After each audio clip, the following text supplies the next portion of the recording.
It's 8:02 a.m. on a Monday morning, and I've been awake since 5 o'clock. My kitchen table is covered with printed schedules, vendor contracts, and speaker notes. For 6 months, I've lived and breathed this annual conference. Every single detail came from my desk, from the coffee brand to the lighting design. I take a sip of my coffee and open my laptop, expecting the usual morning emails. My inbox shows one new message from Adrian, my boss. The subject line just says, "Conference." I click it open, thinking he wants to discuss final preparations. "Don't try coming." 4 words. That's all he wrote. No explanation, no phone call, no meeting. Just a digital slap across my face that makes my coffee taste bitter. My hands start trembling as I read it again, hoping I misunderstood. But there's no mistake. Adrian just banned me from the conference I built from nothing.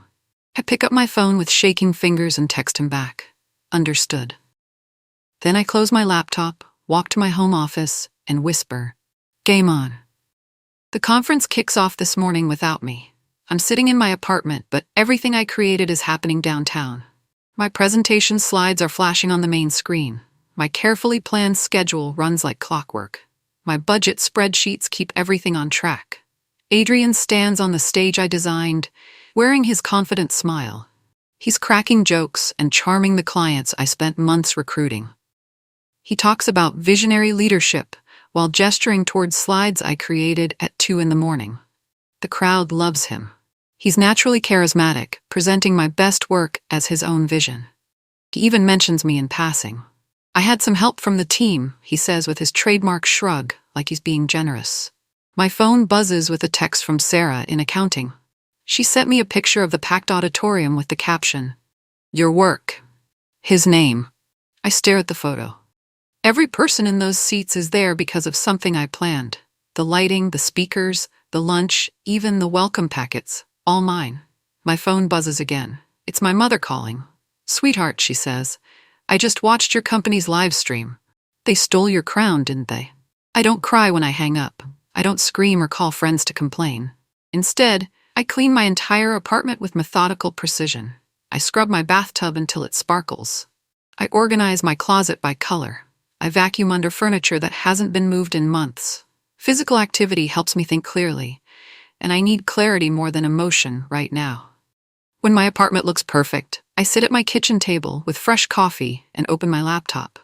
I create a new document, Chronology of Events, Adrian Cranston's appropriation of my work. I start writing methodically, every email he forwarded without adding my name, every client meeting where he presented my research as his insights, every project where I did the work while he took credit. I include specific dates, times, and file names. I take screenshots and save backup copies to my personal cloud storage. This isn't emotional revenge. This is documentation. But as I scroll through months of evidence, a disturbing pattern emerges. Adrian didn't just steal my conference work. He sabotaged my travel request last month. He blocked my promotion review in July. This wasn't an impulse decision. He's been systematically undermining me for months, planning this betrayal carefully. I schedule a meeting with HR Tuesday morning. I walk into their office with a professional smile and a manila folder stuffed with evidence. Maria from HR has been with the company for 8 years, with a reputation for being thorough and fair. I sit across from her desk and methodically present my case. Email chains showing Adrian taking credit, meeting notes where my ideas became his proposals, client testimonials praising work I did while Adrian was traveling. Maria nods frequently and takes careful notes. She asks clarifying questions about dates and witnesses. Her expressions suggest she's taking this seriously. "We take workplace misconduct allegations very seriously," she says. "I'll launch an immediate investigation and get back to you within a week." I thank her and leave, feeling cautiously optimistic. 1 week passes, my phone doesn't ring. 2 weeks pass, still no contact.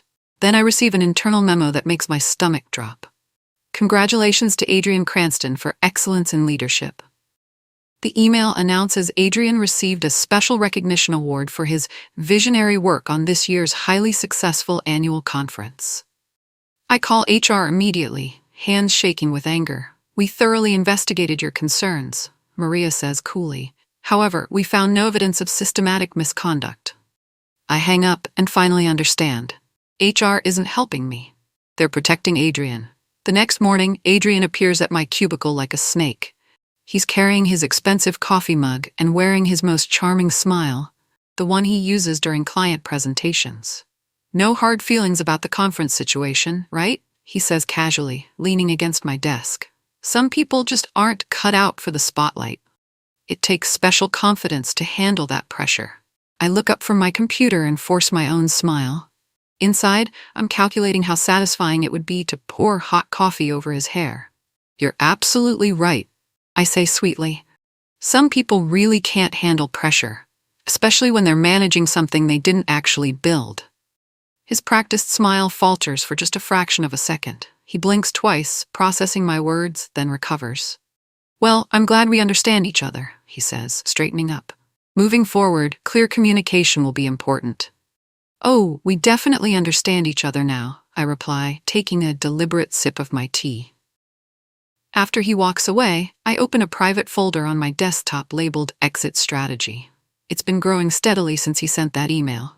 Inside are job applications, networking contacts, and a detailed timeline for my next move. Adrian thinks he's won, but this game is far from over.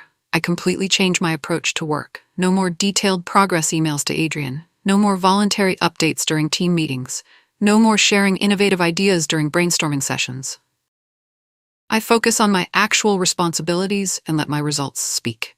And those results are impressive. My individual project numbers double within a month. Clients start requesting me specifically, bypassing Adrian entirely. Colleagues begin coming to my desk for advice, conversations that used to flow through Adrian's office. I'm building something powerful in the shadows, gaining momentum every day. The shift doesn't go unnoticed. Friday afternoon, I receive an email that makes me smile for the first time in weeks. It's from Marcus Chen, our biggest client. "Leona," he writes, "my team has been incredibly impressed with your strategic thinking lately. We'd like you to lead our expansion project next quarter. We specifically want you managing this, not Adrian. Can we schedule a call?" I immediately forward the email to my personal account and add it to my growing evidence collection. This isn't just validation, it's ammunition. Adrian has no idea what's building around him. He's so focused on taking credit for past work that he's blind to the foundation I'm laying for the future. A soft knock interrupts my afternoon focus. Haley Morrison, one of our junior associates, is standing there with red-rimmed eyes and trembling hands. She's normally confident and energetic, but today she looks like she's been crying. "Leona, can we talk somewhere private?" she whispers, glancing nervously toward Adrian's office. I grab my coffee and lead her to the small break room. After closing the door, I gesture for her to sit at the table near the window. "What happened?" I ask gently. "Adrian just destroyed me in front of the Morrison Industries client," she says, voice shaky with anger. "He told them I made critical errors that cost their project time and money. But Leona, I have all my work documented. I didn't make any mistakes." I make her chamomile tea while she continues talking. This is the first time since my own betrayal that I've shared my story with anyone. I tell her about Adrian's email banning me from my own conference. I explain about the systematic credit theft, the blocked promotion, and HR's refusal to help. Haley listens with growing amazement and anger. "I've been recording our team meetings," she whispers. "Adrian keeps changing his stories about who's responsible for what work. I didn't think those recordings would matter, but now..." A powerful alliance forms between us. Finally, I'm not fighting alone. Working with Haley transforms my evidence collection from personal vendetta into comprehensive investigation. Together, we uncover a pattern of misconduct that goes far beyond stealing credit for individual projects. We find discrepancies in billing reports where Adrian consistently inflated his hours while underreporting team members' work. We discover falsified progress reports he signed off on. We track down clients who were given different explanations about project management. This isn't just about my stolen conference anymore. Adrian has been systematically lying to clients, manipulating internal reports, and taking credit for others' work for what appears to be years. The evidence folder grows thicker every day, organized into categories: financial irregularities, false claims to clients, credit theft, and workplace sabotage. But Haley discovers something that makes my blood boil. Buried in an email thread from 3 months ago, she finds a message where Adrian told Marcus Chen that I had left the company and was no longer available for project consultations. "This is beyond unethical," Haley says, staring at her screen in disbelief. "He was actively trying to cut you out of client relationships you spent years building." I lean back in my chair, feeling cold fury settle in my chest. This isn't just workplace politics anymore. This is fraud. My phone rings Thursday afternoon with an unexpected invitation. Nora Williams, our CEO, wants to have lunch with me tomorrow. A skip-level meeting that's supposedly casual, but definitely isn't. I spend Thursday evening researching Nora's leadership style and business philosophy. This conversation could change everything, and I need to be prepared. We meet in her corner office overlooking the city skyline. Nora is in her 50s, sharp as a knife, and known for making quick decisions based on data rather than office politics. She's ordered salads and sparkling water. "You've been unusually quiet lately, Leona," she says, watching me carefully. "But your individual performance numbers tell a completely different story. Your productivity has doubled, client satisfaction scores are through the roof, and you're generating more revenue than people with twice your experience. Care to explain the disconnect?" This is my moment. Everything I've worked toward leads to this conversation. I take a deep breath and meet her eyes directly. I don't need to be seen by everyone. I just need to be understood by the right people. I pull a sealed envelope from my bag and slide it across her desk. "What's this?" she asks. "The truth about what's been happening in our department. Everything is documented." Nora opens the envelope and begins reading. I watch her expression change as she progresses through pages of evidence. After 15 minutes, she looks up with completely different eyes. The following week, strange things start happening around the office. Word spreads through whispered conversations, but nobody knows exactly what's going on behind closed doors. Random financial audits appear on calendars. IT security conducts surprise reviews of email accounts and file access logs. Senior management starts having impromptu check-ins with major clients, asking detailed questions about project timelines and team member contributions.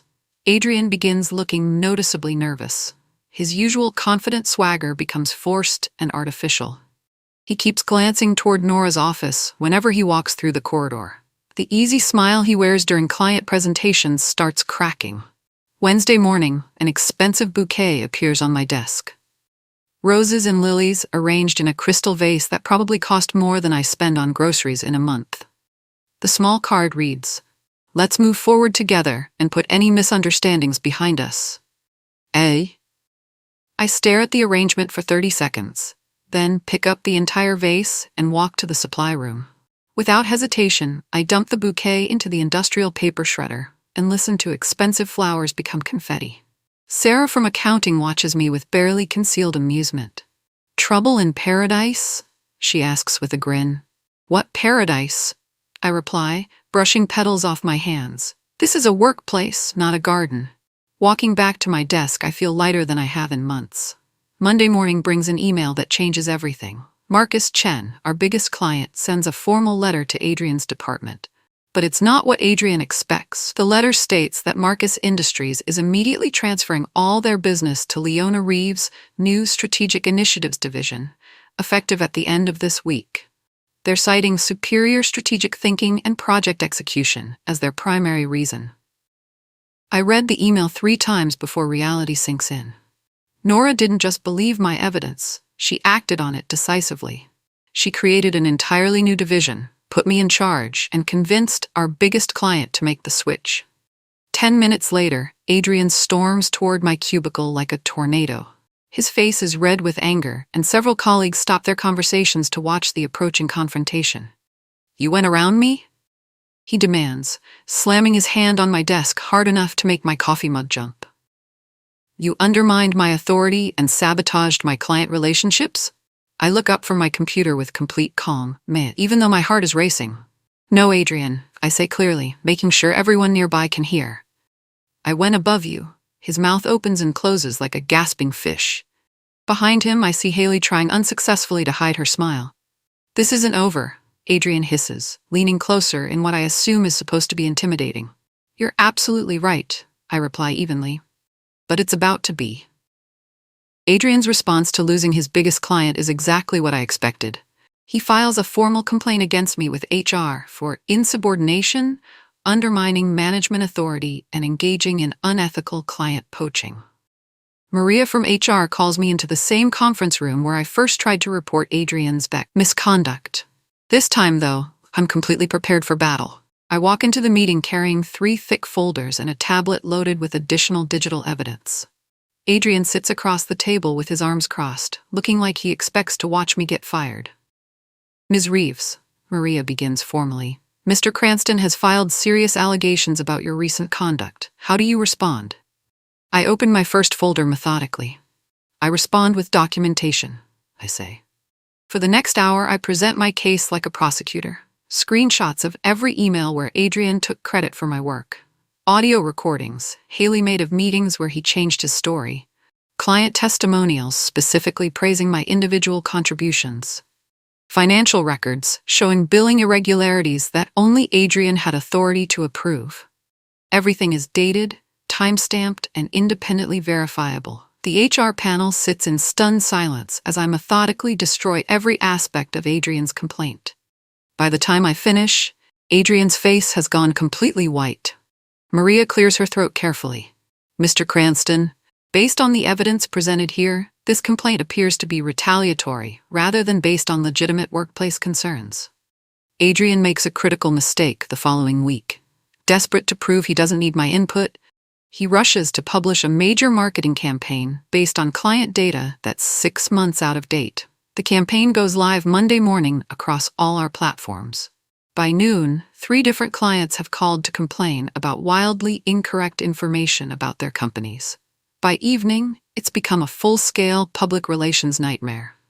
Adrian panics and tries to blame Haley for providing outdated information, but the digital file trail tells a different story. Computer logs show he deliberately bypassed the standard review process that would have caught the errors. He ignored established protocol to rush his campaign to publication. Nora calls an emergency meeting with the board Tuesday afternoon. By Wednesday, rumors are flying through the office faster than email. Thursday morning, Adrian doesn't come to work. Friday, we receive an official company-wide announcement. Adrian Cranston has been placed on administrative leave pending comprehensive internal review of department procedures and management practices. I stare at the message on my computer screen while the hallway buzzes with whispered conversations and shocked speculation. Haley appears at my desk, carrying 2 cups of fresh coffee, her eyes bright with excitement. How does it feel? She asks, setting 1 cup next to my keyboard. I think about the question seriously for a moment. Like I can finally breathe again, I say. Nora calls me into her office the following week. She's sitting behind her massive mahogany desk with a serious expression that could mean anything. Leona, she says without preamble, I'd like to offer you Adrian's former position as department director. You'd be managing his entire team and taking over all his client relationships immediately. I let her words hang in the air for a moment, considering the irony. 6 weeks ago, Adrian tried to make me disappear. Now I'm being offered his job. I appreciate the offer more than you know, I say finally, but I'm going to respectfully decline. Nora's eyebrows rise in genuine surprise. May I ask why? The position comes with a significant salary increase and substantial authority. Because I don't want to fix something that's fundamentally broken, I explain. I want to build something completely new from the ground up. I pull out a detailed proposal I've been working on during late evenings. The document outlines a new department focused on strategic client relationships, innovative project management, and identifying overlooked talent.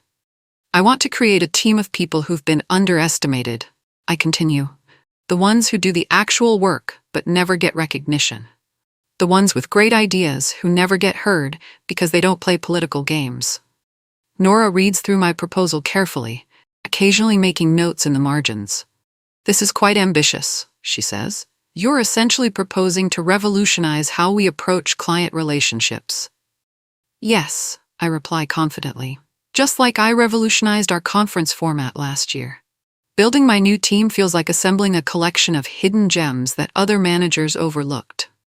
I recruit Sarah from accounting, who's been quietly solving complex budget problems for years without recognition. I bring in David from IT, whose innovative security protocols saved the company thousands in potential cyber attack damages. I add Jennifer from customer service, who has built the strongest client relationships in the building through genuine care and attention. And of course, Haley transfers with me as my deputy director. Nora gives us a renovated conference room on the top floor, with floor-to-ceiling windows overlooking the city skyline. We don't work within the traditional corporate hierarchy anymore. We design our own team structure. Within 2 weeks of my new division's launch, Adrian's old department is operating with half its former staff. The most talented people have quietly requested transfers to work with me. The remaining employees are either looking for new jobs or waiting for their opportunity to escape. Adrian returns from his administrative suspension to find his former kingdom in ruins. The clients have moved to other divisions. The talented staff members have transferred away. The projects he used to claim credit for are being managed by people who actually understand them. He tries desperately to rebuild his team's morale and effectiveness, but nobody trusts him anymore. Word about the HR investigation has spread through office gossip networks. Watching his professional empire collapse piece by piece feels more satisfying than any revenge I could have planned deliberately. The company's annual conference comes around again, exactly 1 year after Adrian sent me that devastating email. This year's event is bigger and more important than ever. We're launching 3 new service lines and announcing major client partnerships. Nora personally asks me to deliver the keynote address to an audience of clients, industry professionals, and company employees. I accept her invitation, but only with one specific condition. I get complete control over the presentation theme and content.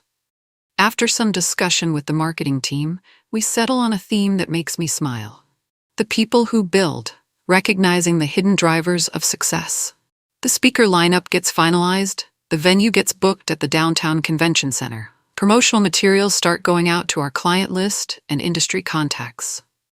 Then I notice something interesting while reviewing the final RSVP list for catering purposes.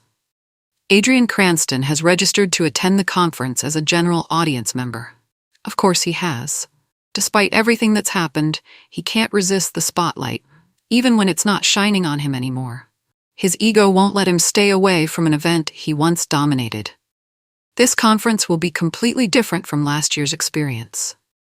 This time, I'll be standing on the stage where I always belonged, telling my story to everyone who witnessed my professional humiliation. The irony is absolutely delicious.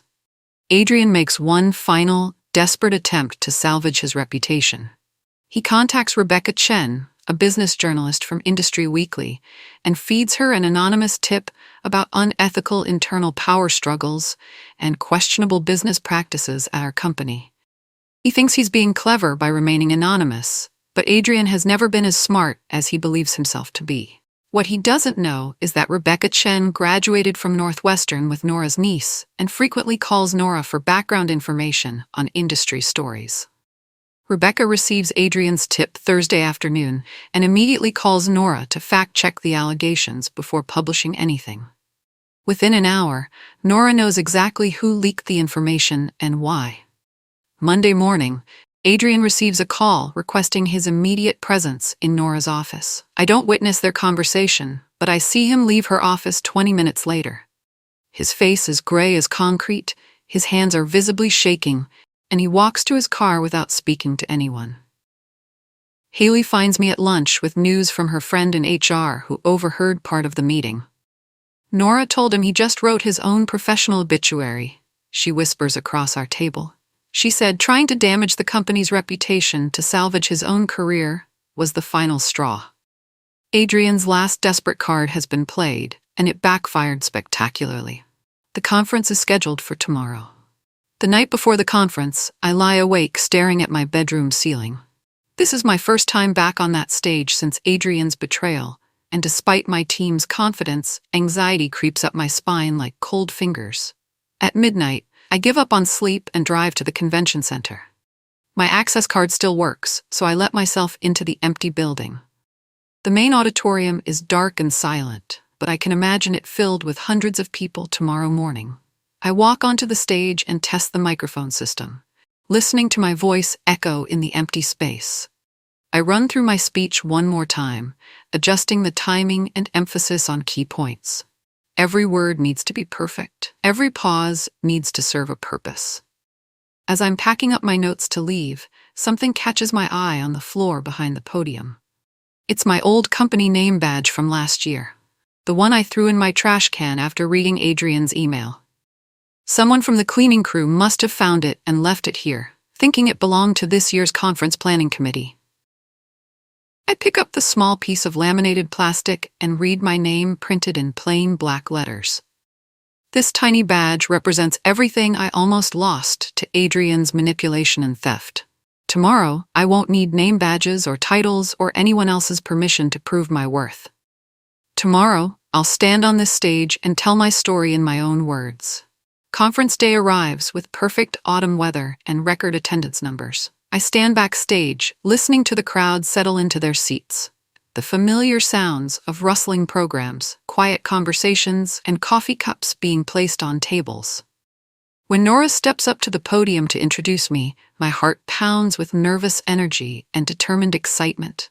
"Ladies and gentlemen," she says into the microphone, "I'm proud to introduce our keynote speaker. Leona Reeves has transformed how our company approaches client relationships and strategic planning. Please welcome the architect of our new Strategic Initiatives division."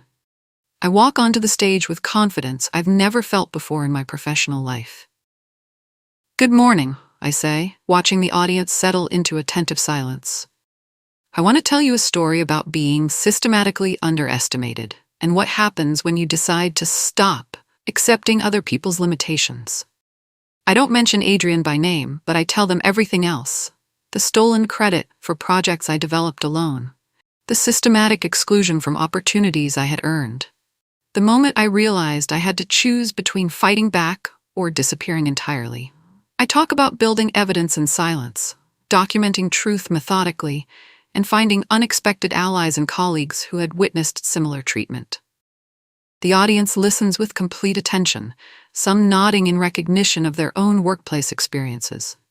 When I finish speaking, the auditorium explodes with applause. People jump to their feet throughout the room. In the very back of the auditorium, I spot a solitary figure sitting motionless, while everyone around him stands and cheers. After the conference ends, Adrian finds me in the parking lot. He looks older than he did 8 months ago, tired, defeated, and smaller somehow. "Leona," he says cautiously, "we need to talk." I stop walking and turn to face him. "Help me," he continues, his voice lacking its usual confidence. "Write me a reference letter. I'll tell everyone I supported your career development." I look at him for a long moment, studying this man who systematically stole my work and tried to erase my professional accomplishments. "You sent me that email," I say quietly. "The one that said, 'Don't try coming.'" "I was protecting the company's interests," he replies. "No," I say firmly. "You were protecting yourself from having to share credit." I turn toward my car. "Leona, please," he calls desperately. I don't look back. Monday morning brings 2 company-wide announcements within an hour of each other. The first uses corporate language. Adrian Cranston has decided to pursue new opportunities outside our organization. Everyone understands what those words mean. Adrian has been terminated. The second announcement changes my life. We're pleased to announce that Leona Reeves has been promoted Executive Director of Strategic Initiatives, effective immediately. My phone buzzes with congratulations from colleagues and clients. I read the announcement at my new desk in my corner office, with floor-to-ceiling windows and a panoramic city view. 8 months ago, Adrian tried to make me professionally invisible. Today, I hold a position higher than he ever achieved. Karma quietly rearranged the world until justice felt natural and inevitable. Friday afternoon brings a flower delivery. Bright sunflowers and daisies in a rustic wooden box, completely different from Adrian's gilt roses. The card reads, "From the people who knew what you were worth before the title made it official." It's signed by my entire team. I place the arrangement in the same crystal vase Adrian once used for his pathetic peace offering. But these flowers represent authentic respect and genuine appreciation. Haley appears in my doorway. Team meeting in 5 minutes? She asks with a smile. Absolutely, I say, adjusting the flowers in the afternoon sunlight. We have important work to do. For the first time in years, I'm genuinely excited about every aspect of my professional life. This is what winning feels like, when victory comes through merit rather than politics. I walk past Adrian's former office on my way to the elevator. The space is completely empty now. No trace that he ever occupied this corner of the building. My new office is 3 doors down, filled with natural light and the productive energy of meaningful work. Downstairs, I notice someone being guided through new employee onboarding. A young woman with a nervous but excited smile carries paperwork and looks around with curiosity. I approach her with a welcoming smile. Hi there, I say, extending my hand. I'm Leona.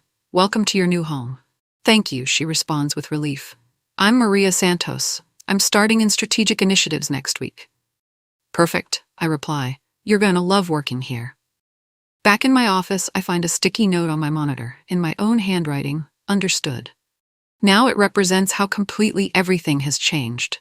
While organizing old files, I discover something in my email drafts folder. It's a message I wrote during those first angry hours after Adrian's email, full of raw hurt and unfiltered rage. I never sent that email. I was too emotionally overwhelmed, too hurt to think strategically. Instead, I channeled that destructive energy into building a systematic case against him. I read the draft one final time, remembering how powerless I felt when I wrote those words.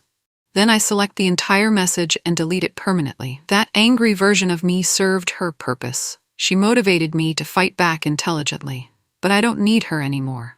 I whisper to my empty office, justice doesn't need to scream to be heard. Some battles are won through strategic silence, rather than emotional outbursts.